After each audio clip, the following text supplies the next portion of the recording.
અમદાવાદમાં જે પ્રકારે લંડન જઈ રહેલી ફ્લાઇટ છે તે ક્રેશ થઈ હતી અને અનેક લોકો મોતને ભેટ્યા હતા અને જે વિડીયો બનાવનાર યુવક હતો આર્યન અસારી, આ આર્યન અસારીને પોલીસ કેમ લઈ ગઈ હતી તે મામલે પણ અમદાવાદ પોલીસ કમિશનરે ખુલાસો કર્યો છે. સાથે આ પ્લેન ક્રેશ થયો તે દિવસના ઘટનાક્રમ પર પણ તેમણે વાત કરી છે.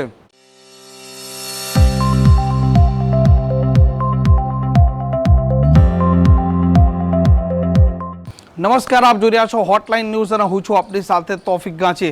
અમદાવાદથી લંડન જઈ રહેલી એર ઇન્ડિયાની આ ફ્લાઇટ છે AI-171 નંબરનું બોઈંગ 787 વિમાન, જેમાં 230 પેસેન્જર અને 12 ક્રૂ મેમ્બર હતા. તે વિમાન ક્રેશ થયું હતું, મેડિકલ હોસ્ટેલ પર પડે છે અને વિમાનમાં રહેલા 242માંથી ફક્ત એક પેસેન્જરનો આબાદ બચાવ થાય છે. મેડિકલ હોસ્ટેલમાં રહેનારા અને મેસમાં જમનારા આ ડૉક્ટર્સ હતા, તેમાંથી પણ કેટલાક લોકો મોતને ભેટે છે અને આસપાસના સ્થાનિક લોકો પણ મોતને ભેટે છે. આ વિડીયો જેણે બનાવ્યો હતો તેનું નામ હતું આર્યન અસારી અને તેને પોલીસે લઈ જતા હોબાળો પણ બચ્યો હતો. આ મામલે અમદાવાદના પોલીસ કમિશનરે ખુલાસો કર્યો છે. સાથે જે દિવસે પ્લેન ક્રેશ થયો તે ઘટનાક્રમ પર અમદાવાદના પોલીસ કમિશનર GS મલિકે વિગતે વાત કરી છે. 12 જૂનના રોજ જે આ દુર્ઘટના ઘટી ગઈ, જેમાં એર ઇન્ડિયાના જે ફ્લાઇટ અમદાવાદથી લંડન જતા હતા એના જે ડૉક્ટર્સના હોસ્ટેલ ઉપર જે ક્રેશ થયા, એ ફ્લાઇટમાં 242 પેસેન્જર્સ હતા ક્રૂ સાથે. એ ક્રેશ 1:40 બપોરે થયા હતા. એમાં 1:42 પોલીસના કંટ્રોલ રૂમને જાણ થઈ.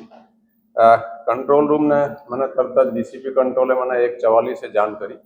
मैं तर्त જ ऊपर माननीय गृह मंत्री श्री DGP साहब और ACS होम साहब को मैंने तुरंत मैं એમને જાણ કરી અને હું પણ તરત જ ક્રેશની સાઇટ ઉપર જવા માટે નીકળી ગયા અને હું લગભગ 1:55 2 o'clockની આસપાસ હું ત્યાં પહોંચી ગયા. હું જ્યારે પહોંચ્યો ત્યારે ઓલરેડી DCP ક્રાઇમ અને DCP ઝોન 4 અને બીજા ઇન્સ્પેક્ટરો વગેરે ત્યાં હાજર હતા અને પોલીસ ત્યાં પહોંચી ગઈ હતી અને ત્યાં કામમાં લાગી ગઈ હતી.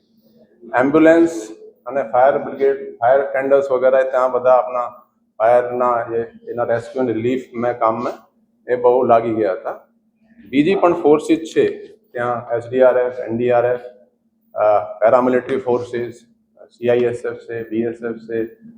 CISF અને SRP તો બિલકુલ ત્યાં ક્રેશના સાઇટના નજીકમાં જ હોય છે. આર્મી, એરફોર્સ એના પણ જવાનો આવી ગયા હતા. ટૂંકમાં આ છે કે પેરામિલિટરી ફોર્સિસ અને આર્મ ફોર્સિસના જવાનો રેસ્ક્યુ રિલીફ માટે આવી ગયા હતા અને આપણી પોલીસ अपने સાથે થોડા ટાઈમમાં DGP સાહેબ અને ACS હોમ સાહેબ અને અન્ય અધિકારીઓ પણ સ્થળ ઉપર આવી ગયા હતા. સૌથી પહેલાં જે ચેલેન્જ હતા કે જે એમ્બ્યુલન્સ અને ફાયર ટેન્ડર્સ જે આવે છે, અમદાવાદમાં કુલ 19 ફાયર સ્ટેશન્સ છે. એના માટે ગ્રીન કોરિડોર રાખવાના, એમ્બ્યુલન્સ માટે ગ્રીન કોરિડોર રાખવાના, ટ્રાફિકના અરેન્જમેન્ટ કરવાના અને જે ફસાયેલા છે એને રેસ્ક્યુ કરવાના. એમાં આપણી પોલીસની ટીમે ખાસા મદદ કરી રેસ્ક્યુ અને રિલીફમાં. તમે જોઈ શકો ઘણા પોલીસના જવાનો અને અધિકારીઓ મદદ કરી રહ્યા છે. જે પહેલાં જે એ સર્વાઈવર જે નીકળ્યા છે ત્યાં પ્લેનમાંથી, એની સાથે એક પોલીસના મેઘાણીનગરના મયુરભાઈ કરીને છે કોન્સ્ટેબલ, એ સાથે હતા ને એમ્બ્યુલન્સના એ સ્ટાફ પણ ત્યાં જોવા મળે છે. અને પોલીસની રિસ્પોન્સ ખૂબ જ સારી રહી. આપણા આજે કામમાં છે, મેં એક ત્યાંની ટીમ બનાવી, ત્યાં બંદોબસ્ત સાઇટ ઉપરની ટીમ. પછી એ હોસ્પિટલમાં લગભગ 1000 પોલીસના માણસો મોકલ્યા. ત્યાં એક જોઈન્ટ કમિશનર ક્રાઇમના હસ્તક બધા બંદોબસ્તની જવાબદારી બોડીઓને સોંપવાની. ઇન્વેસ્ટિગેશન માટે એડિશનલ કમિશનર સેક્ટર 2ના હસ્તક આખી ટીમો બનાવી અને એ તરત જ આપણા ઇન્વેસ્ટિગેશનના કામમાં પણ લાગી ગયા હતા. તમે જુઓ તો અમે ઇન્વેસ્ટિગેશનમાં પહેલે આપણે તરત સ્ટેશન ડાયરીની એન્ટ્રી કરવાની, એડી દાખલ કરવાની, પછી પોલીસનો ઇન્ક્વેસ્ટનો કામ હોય છે, ઇન્ક્વેસ્ટ ભરવાનું. ઇન્ક્વેસ્ટ ભર્યા પછી ડૉક્ટરોને કામ શરૂ થાય છે અને પોસ્ટમોર્ટમ કરવાનું, DNAનો સેમ્પલ લેવાનું. તો આવી સિચ્યુએશનમાં જો ડિટેલ પોસ્ટમોર્ટમ થાય તો એમાં ખાસા ટાઈમ લાગે.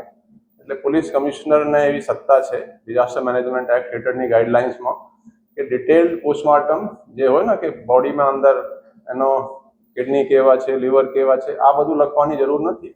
એ એક પાર્શલ ઓટોપ્સી એ ઓર્ડર કરી શકે. એ મેં તરત જ ત્યાં ઓર્ડર કર્યા અને એના પછી સેમ્પલ લઈને ત્યાં પોલીસ સાથે FSL લેબમાં પહોંચાડવાની કાર્યવાહી કરી.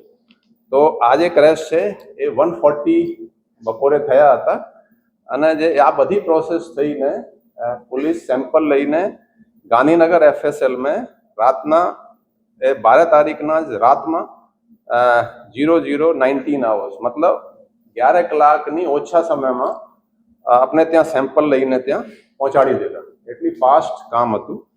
પછી જે રિલેટિવ્સ આવ્યા, હવે 1:40 એ ક્રેશ થયા છે અને રિલેટિવ્સના સેમ્પલ પણ આપણે તરત જ લેવા માટેની એક અલગ ટીમો બનાવી. લગભગ 200 પોલીસ અને એમાં 10 ઇન્સ્પેક્ટરના હસ્તક 200 પોલીસ રાઇટરો હોય છે એ આ બધા કામમાં લાગ્યા.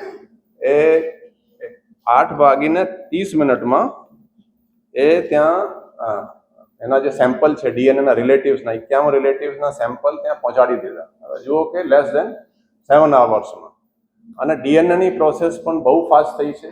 આપણે રાતના 12:20 સેમ્પલ ત્યાં પહોંચાડ્યા એટલે 13 તારીખની અર્લી મોર્નિંગ ગણી શકાય અને 14 તારીખે લગભગ 9:45 વાગે ફર્સ્ટ DNAની રિપોર્ટ આપણને મળી ગઈ. એટલે લેસ દેન 36 hours ઓફ મતલબ એને રિસીવ કર્યા પછી એટલે આપણે FSL જે છે એ બહુ લેટેસ્ટ ટેકનોલોજીથી સુસજ્જિત છે. એના સોફ્ટવેરના યુઝ કર્યા છે કેમ કે આ એક સેમ્પલને જો આપણે મેચ કરવા જોઈએ તો બહુ ટાઈમ લાગે દરેકના સ્ટ્રેન્થ સાથે. તો એ પણ આપણે તરત જ રિઝલ્ટ આવા શરૂ થઈ ગયા હતા. તો ટૂંકમાં આ કહી શકાય કે આ એક હિસ્ટોરિક કામ પોલીસે જ નહીં, તમે એમ્બ્યુલન્સના કામ જુઓ, ફાયર ફાઇટર્સ જે છે આપણા બીજા પેરામિલિટરી ફોર્સિસ છે, હોસ્પિટલમાં જુઓ ડૉક્ટર્સ છે પણ કેટલા કમિટેડ તરીકેથી કામ કર્યા છે. તો હું કહી શકું કે આપણા પોલીસ જે આપણે પરિવારના જે તમામ લોકો છે એ બધા ખભાથી ખભા મિલાવીને કામ કર્યા છે. અને જે બોડી હેન્ડઓવરના જે કાર્યવાહી છે, હવે જેના અમુક લોકો જે હતા જેના ફેસ આઈડેન્ટિફાઈ થયા હતા, જે લોકો કમ્પાઉન્ડમાં હતા કે ત્યાં ડૉક્ટર્સ હતા, અમુક જે ડેથ થઈ હતી એની DNAની કંઈ જરૂર નહીં હતી. એટલે એ લોકોની બોડી 12 તારીખે 1:40 એક્સિડન્ટ થયા છે અને 13 તારીખે 8:30 વાગે પહેલી બોડી આપણે રવાના થઈ ગઈ હતી પોલીસ એસ્કોર્ટ સાથે અને 9 વાગે 2 બોડી બીજી. એટલે લેસ દેન 24 hours પહેલાં એટલે 24 નહીં, એનાથી મને લાગે કે ખાસા ઓછા સમયમાં જ બોડી રવાના થઈ ગઈ હતી. તો એટલા ફાસ્ટ કામ થયા છે. આપણે ત્યાં જે છે જો વિક્ટિમ્સની ફેમિલી છે એને પણ પોલીસ સાચવી રહી છે અને એના જે રિપોર્ટ હોય છે ને એટલે કમ્પન્સેશન માટે એના બધા કાગળો જોઈએ, એના સ્ટેશન ડાયરીની એન્ટ્રીના ઉતારા, ઇન્ક્વેસ્ટના, પોસ્ટમોર્ટમની કોપી, એના મરણના દાખલા, એના જે સામાન આપણે એની બોડીથી જે મળ્યા છે સામાન એને પણ એ સોંપવાની કાર્યવાહી, આ પણ તમામ કાર્યવાહી પોલીસ એક સાથે જ કરી રહી છે. અને એ એમ્બ્યુલન્સ સાથે એ લોકોના પરિવાર માટે પણ સરકારે ગાડી આપી છે અને પોલીસની એસ્કોર્ટ સાથે એ લોકોને આપણે એના ઘરના જ્યાં જવાનું છે એ પહોંચાડી રહ્યા છે. ટૂંકમાં આ કહી શકાય કે એક હિસ્ટોરિક પોલીસે વ્યવસ્થિત કામ કરે છે. બીજા સંસ્થાઓ પર પણ, સામાજિક સંસ્થાઓએ પણ એમાં સારા સહયોગ આપ્યા છે. ટૂંકમાં કહી શકાય કે આ તમામ જે એસોસિએટેડ હોય છે ડિઝાસ્ટર મેનેજમેન્ટ સાથે બધાએ વ્યવસ્થિત કામ કર્યા છે. અને હું પોલીસના જ નહીં, બીજી જે પણ પેરામિલિટરી ફોર્સિસ છે, એ મ્યુનિસિપલ કોર્પોરેશનના કર્મચારીઓ અધિકારીઓ છે, ફાયર બ્રિગેડ હોય કે એમ્બ્યુલન્સ હોય કે ડૉક્ટર્સ છે, કલેક્ટર ઓફિસના પણ જે કર્મચારીઓ અધિકારીઓ છે, બીજા પણ તમામના પણ હું એઝ પોલીસ કમિશનર હું તમામનો આભાર પણ વ્યક્ત કરું છું કે આવા સિચ્યુએશનમાં બધાએ ખભા મિલાવીને અમે સારા જે કહી શકાય કે વ્યવસ્થિત કામગીરી તમામે કરી છે. તપાસ માટે કમિટી બનાવવામાં આવી છે, એના સભ્ય એ જે ઇન્વેસ્ટિગેશન છે એના એક aircraft accident investigation bureau AIB એક અલગથી એની ઇન્વેસ્ટિગેશન કરે છે. કેમ કે અમે આપણે ઇન્વેસ્ટિગેશન કરીએ કે આ બ્લેક બોક્સમાં શું છે કે એન્જિનમાં શું ખરાબી હતી, એક આપણે જાણી નહીં છીએ કે સરકારના કાયદા સેન્ટ્રલ ગવર્મેન્ટના એક્ટ હેઠળ આ સંસ્થા છે અને એ કામ કરી રહી છે. હવે તમામ જે ત્યાં મલબા છે ધીરે ધીરે ઉપાડી અને એને ત્યાં એક જગ્યાએ રાખીને એને બધા રિકન્સ્ટ્રક્ટ કરશે. એના જે પાર્ટ છે ત્યાં રાખીને એમાં થોડા એને ટાઈમ લાગશે. અત્યારે એ કાર્યવાહી ચાલુ છે. પછી એના એક્સપર્ટ જે છે, દાખલા તરીકે બોઈંગના જે પ્લેન હતા તો બોઈંગના ત્યાં ટેકનિકલ એક્સપર્ટ આવેલા છે, એ બધા ચેક કરશે કે એનું કારણ શું હતું. એનો બ્લેક બોક્સની ચકાસણી પણ કરવામાં આવશે. ટૂંકમાં એ જે ઇન્વેસ્ટિગેશનના કામ છે એ સેન્ટ્રલ એજન્સી AIB-ના છે, ટેકનિકલ સાઇડ. બાકી જે લગેજ વગેરેના છે એ એર ઇન્ડિયાના એક એજન્સી છે, એ બધા કોર્ડિનેટ કરીને એ હેન્ડઓવર કરશે. બાકી જે કમિટી છે એ યુનિયન હોમ સેક્રેટરીના અધ્યક્ષતા હેઠળ છે, એની પહેલી મિટિંગ થઈ છે. એ બધા કારણોના જાણવા માટે અને જે એમાં જે ટર્મ્સ ઓફ રેફરન્સ છે એ મુજબ આપણે પણ એમાં મેમ્બર છીએ અને એમાં અત્યારે મિટિંગ થઈ છે અને આગળની કાર્યવાહી એમાં થશે. સર, પરીક્ષા પણ થયા છે કે એરપોર્ટની આસપાસ કોઈ એવો ઇમારત હોય તો ત્યાં જઈને નોટિસ આપવાની અમદાવાદની અંદર આવી કોઈ કામગીરી અથવા નહીં, આ જે છે આ કદાચ મ્યુનિસિપલ કમિશનર કે ત્યાં કલેક્ટર હસ્તક હશે, એના આપણને આ અંગે કોઈ જાણકારી નથી. ને એમાં અત્યારે જે તમને હું DNA-ના જો બતાવીએ કે કુલ અત્યારે 214 DNA અત્યાર સુધી મેચ થઈ ગયા છે અને 8 બોડી જે આપણે ફર્સ્ટ ટાઈમ હેન્ડઓવર કરી, એટલે 222 ના કહી શકાય કે મેચિંગ થઈ ગયા છે. અને 204 બોડી આપણે 8 લોકોને મિલાવીને અત્યાર સુધી હેન્ડઓવર કરી દીધી છે. અને આ જે છે અત્યારે DNA-ના મેચિંગ પ્રોસેસ ચાલુ છે, કેમ કે અમુકના રિલેટિવ્સ અત્યાર સુધી અમુક આવી રહ્યા છે. આ પ્રોસેસ ચાલુ જ છે અને શોર્ટલી આ પૂર્ણ થઈ જશે. સર, તમને પહેલો કોલ આવ્યો ત્યારબાદ તમે અમદાવાદ પોલીસે કઈ રીતે કાર્યવાહી કરવાની શું સૂચના આપી? देखो અમે તરત જ પહેલા તો આ ઇમરજન્સી છે એટલે આપણે તરત જ માન્ય ગૃહમંત્રી શ્રી DGP સાહેબ ACS હોમ સાહેબકો સૌથી પહેલાં મેં જાણ કરી. પછી અહીંયા સૂચના આપી કે બધા મોબિલાઇઝેશન માટે અને ટ્રાફિકના જે ઇસ્યુ આમે થાય છે, ગ્રીન કોરિડોર આપવા માટે તથા ગ્રીન કોરિડોરની આપણે અરેન્જ કરવા માટે ટ્રાફિકને જાણ કરી, ફોર્સીસના મોબિલાઇઝેશન કર્યા, એરિયાને કોર્ડન કરીને એના રેસ્ક્યુ કરવાના છે. રેસ્ક્યુની કાર્યવાહીને જે મદદ થાય અને ટૂંકમાં આ છે કે એમ્બ્યુલન્સ અને ફાયર બ્રિગેડના એ જે ટેન્ડર્સ હોય છે, ફાયર બ્રિગેડ ટેન્ડર, એને કોઈ રૂકાવટ મળવી નહીં જોઈએ. આ રીતેની આપણે વ્યવસ્થા કરી.